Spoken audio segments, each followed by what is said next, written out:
Motor preferences in singing. Episode 1. How motor preferences changed my singing and teaching. Hello and welcome. I'm Milla Mäkinen, singer, voice teacher, and yoga teacher based in Helsinki, Finland. In this podcast, I explore how functional neuroscience can transform the way we teach singing. And today I want to share a very personal story about my own journey as a singer and how discovering motor preferences completely changed the way I teach. Throughout my professional classical singing studies, my vocal technique actually got worse. I never had any serious clinical conditions, but my singing simply became more unnatural and more difficult as my studies progressed. This happened even though I had access to knowledgeable and skilled teachers. I worked hard and I was genuinely interested in academic research on vocal technique. Sadly, I'm not the only classically trained singer who has experienced this at some point in their career. Between my bachelor's and master's degrees, it became clear to me that I didn't want to spend my energy auditioning. Singing had become too heavy and too difficult. It had lost so much of its natural ease that it would have been insane to pursue such a high-stress, highly competitive career with that as my foundation. The hardest part emotionally was this, that I didn't know why this was happening. And even though I knew a lot, even though I had a good voice and excellent teachers, my body simply could not produce what I was asking it to produce. Some days I thought that I was just untalented. Other days I blamed myself for being lazy, even though in retrospect I can see I was actually working far too much. I can't fully describe how stressful it was to have a clear artistic vision, to feel that I had good tools in my hands, and still sense that some essential piece was missing. It was as if I couldn't find the hinge that would connect my vision and my tools. One example of how things were off is this. I felt I had to make my voice smaller in order to achieve any sense of coordination. Otherwise, I felt like an elephant in a china shop. My singing was built on strong control, and I kept layering tension and compensations on top of each other. Singing is supposed to be one of the most joyful things in the world, but instead, I was tying myself into knots, and I was definitely losing connection with my own body and artistry. To compensate all of that, I tried to be a vivid and expressive performer and strong storyteller. I learned music quickly, and I often performed extremely demanding repertoire, including experimental contemporary music. I also crossed my own boundaries to please authorities, just to stay in the game, whatever the cost. But however you try to compensate, the hard fact in the professional singing world is this. If the instrument, your body, isn't sustainable, a career simply isn't possible. Of course, there were still also high points and good performances. I usually enjoyed singing. I just didn't realize there was a way to enjoy singing even more. And I also didn't know this. Enjoyment itself is one of the clearest signs that your technique is working. Once singing becomes too hard to sustain, it's a sign you're heading in the wrong direction. My mindset was also unhealthy in one important way, because I used to think that if I didn't suffer at least a little, I wasn't really entitled to results. But what had gone wrong? Was there some crucial piece missing in our voice education? Because I know for a fact that I am not alone in this story. For a long time, I looked for the answer in the obvious places. Better technique, better teachers, more repetitions. When the answer finally came, it came from somewhere I wasn't expecting at all.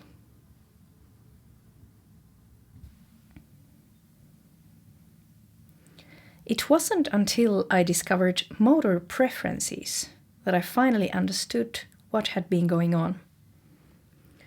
The problem wasn't the quality of my education or a lack of knowledge or practice. The problem was that my body wasn't in a receptive state. All the repetitions and all the training didn't really stick in my system, and that led to compensations, overworking, and recovery never keeping up.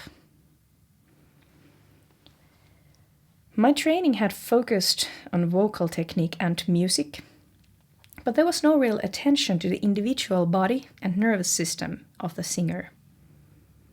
And to be very clear, I don't blame anyone, because the knowledge I now rely on simply wasn't available at the time. But for me, it meant that in a way, part of my vocal education, it was in a way wasted, because a crucial piece of the puzzle, the brain and the nervous system, was overlooked. The reason I want to share this with you is to make sure it doesn't happen to the next generation of singers. Voice teachers have so much to give, but the student first needs to be able to receive and integrate all that practice. And that doesn't happen automatically. I'm not saying that not knowing my motor preferences profile was the only reason I didn't reach the level I wanted as a singer, but I know it was a crucial missing piece.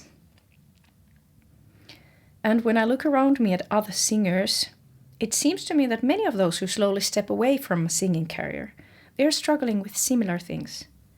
The amount of practice, the physical cost or mental cost, and the quality of life often don't match the income many singers actually receive. If your body responded more effectively to what you're asked of it, it would be much easier to keep learning and performing.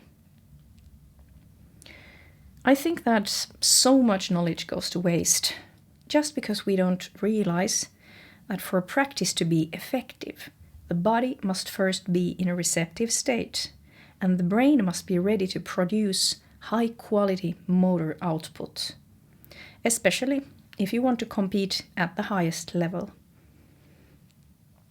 At this point, I keep throwing around terms that might feel a bit abstract, like motor output or receptive state.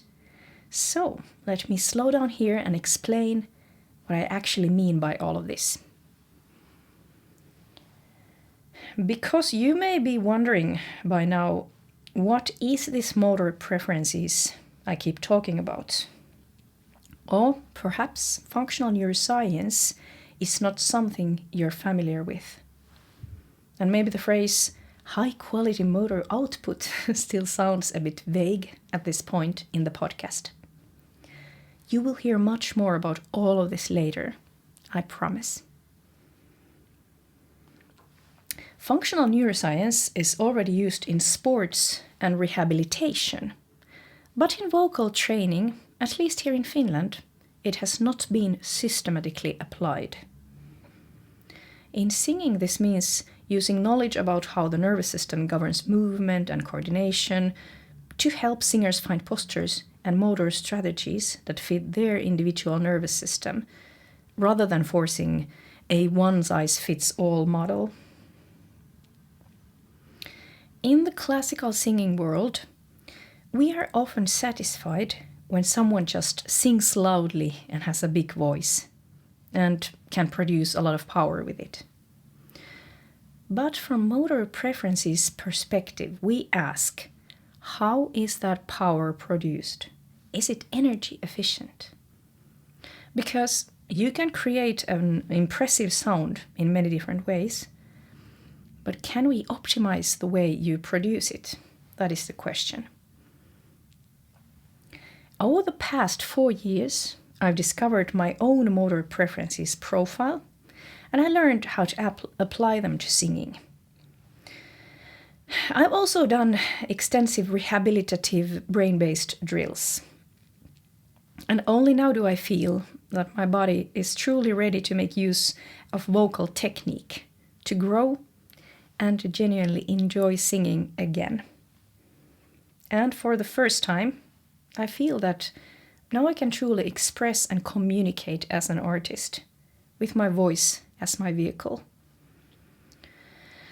Because before, my attempts to create this charismatic stage animal, they were a bit artificial. I think they were shields built by someone insecure, someone who didn't trust her own body and her own voice. Today, I teach voice and yoga with motor preferences as my unique approach. And I also work part-time as a freelance singer, mainly in early music.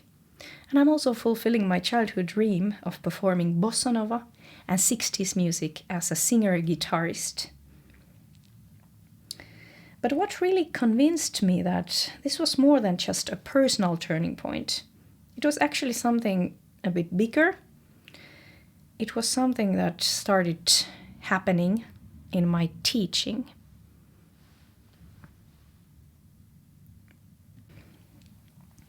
These discoveries that motor preferences changed my singing, they are not just about me, because I've seen the same impact in my students. Functional neuroscience methods are valuable not only for professionals, but for singers at every level. They support learning, freedom, and expression for anyone who wants to sing. Currently, I teach 2 main groups. One group is beginners, including people who identify themselves as completely unable to sing.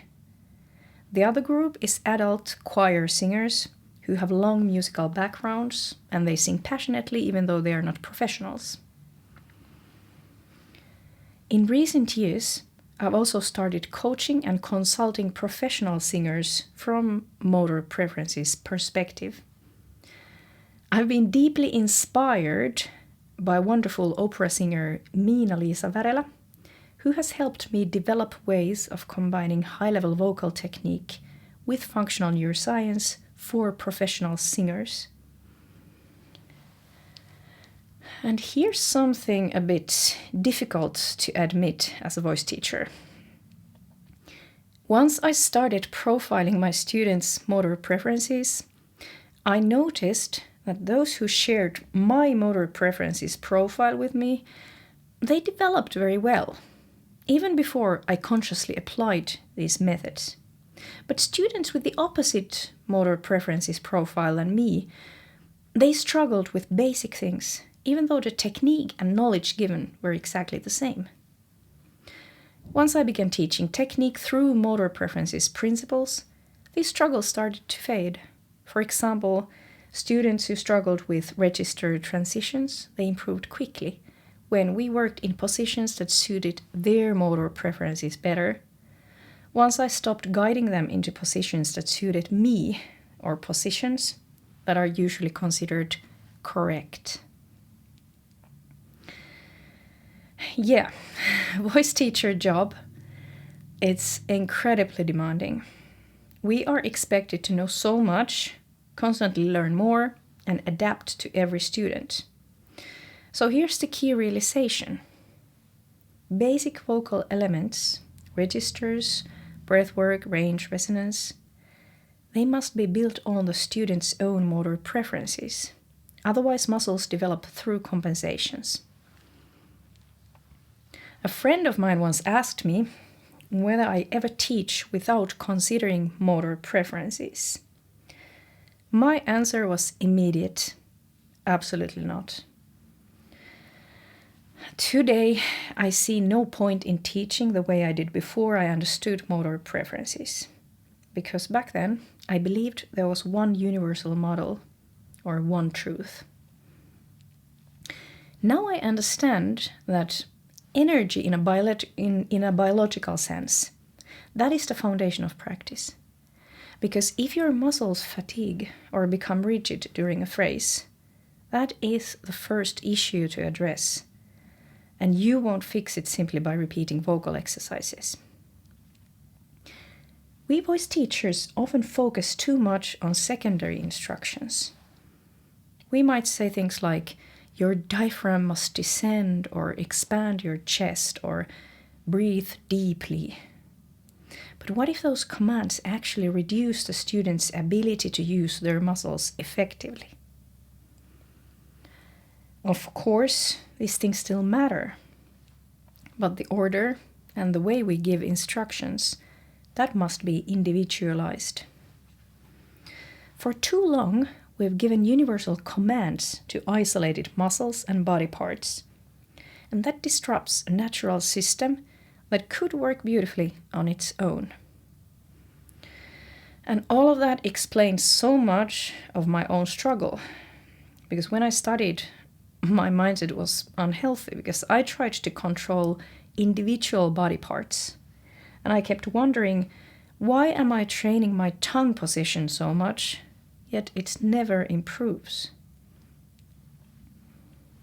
In functional neuroscience, we talk about proprioception, the brain's ability to sense and locate the body. If your brain lacks clear proprioception, you simply cannot train, for example, your tongue effectively. No matter how many repetitions you do, if coordination is insufficient, then high-quality repetitions aren't possible. First, the brain must be able to locate and identify the tongue. Only then can you build the fine coordination required for high-level singing. I learned the hard way that willpower and endless repetitions will never solve fundamental problems. I used to think, what if I would just found the absolute best voice teacher in the world? But now I know it doesn't matter who tells me where my tongue should be. If my brain doesn't know where it is, instruction alone won't solve the problem. So one message I want to share is this. We need to stop blaming voice teachers because if the root issue lies in your brain, in your proprioception, then voice technique alone cannot fix it. So what does all of this actually look inside a voice lesson? Let me take you in. And we can start with something we tend to take for granted in classical singing.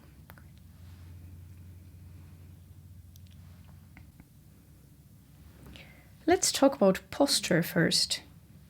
In mainstream teaching, posture is often taught from anatomy textbooks. Neutral spine, upright chest, correct joint angles. But how to make posture truly individual has not yet entered mainstream teaching.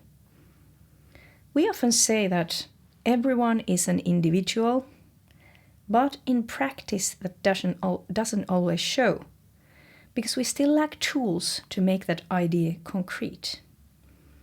Just like me, many singing students stop developing during their studies.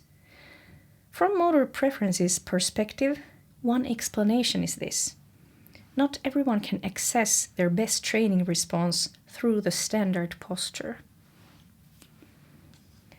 When posture matches an individual's motor preferences, singing becomes more natural, more energy efficient, and more enjoyable.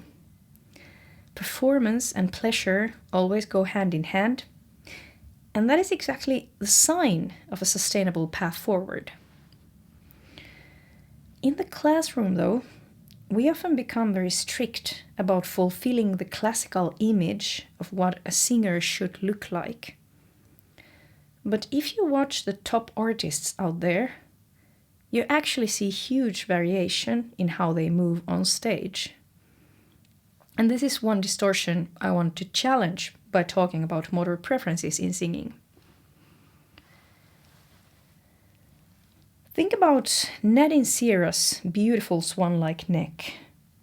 She doesn't hold her neck straight or her head pulled back. Nor does Messi, the best football player in the world, play with an upright neck. Does Lisette Oropesa have still shoulders when she sings? No, she doesn't. Yet for some reason, we still tell students things like, keep your neck straight or don't move your shoulders. Many of these features are simply part of someone's motor preferences profile. The way their body naturally wants to move and activate, and the way they produce sustainable power and better balance. Posture is only the most visible part of this work, but underneath there's a quieter process I go through with every student.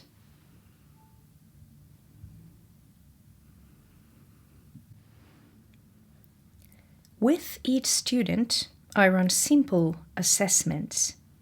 Are they stronger in flexion or extension? Is their vision more effective when it's wide or focused and narrow? Do they rely more on concentric or plyometric muscular strategies? Even if it looks like we're just practicing vocal skills, in my mind, I always keep the student's motor preference in the background. It guides what I say and also, or especially, what I don't say. For example, I don't automatically correct a relaxed upper spine or lower back arch if those belong to the student's motor preferences. Because for them, those alignments might be exactly what allows the voice to work at its best. And when we stop fighting the body and start working with it, something quite beautiful tends to happen, and often much faster than either of us expected. When a student's motor preferences is taken into account, results often come quickly. Wider vocal range, smoother registered transitions, richer tone, more efficient breathing, freer articulation, and most importantly, singing feels easier and more enjoyable. Lessons also become more efficient because we stop fighting the body. And the most beautiful moment is when the student says, "Oh, I have so much inside me. I thought this was difficult, but now I feel I can actually learn this." Moments like that are what keep me curious about where this work can go. Not just in my own studio, but in the wider world of singing. I believe the future of singing teaching will include brain-based work, not as an optional extra, but as a foundational element. Too often, students are left alone feeling guilty about slow progress, when the real issue isn't laziness or lack of talent. It's simply a gap in our understanding of the brain. In the next episode, I'll talk about the background of these methods, how I first discovered them, and what specific approaches have I studied and what I use. Thank you so much for listening to my podcast. I'm always happy to hear from you. So if you have questions or would like to share your experiences, please reach out. And if you'd like to join my coaching, feel free to contact me. I also offer lectures and workshops for groups. And if you'd like to discover your own motor preferences profile or assess your students, I'd be happy to work with you.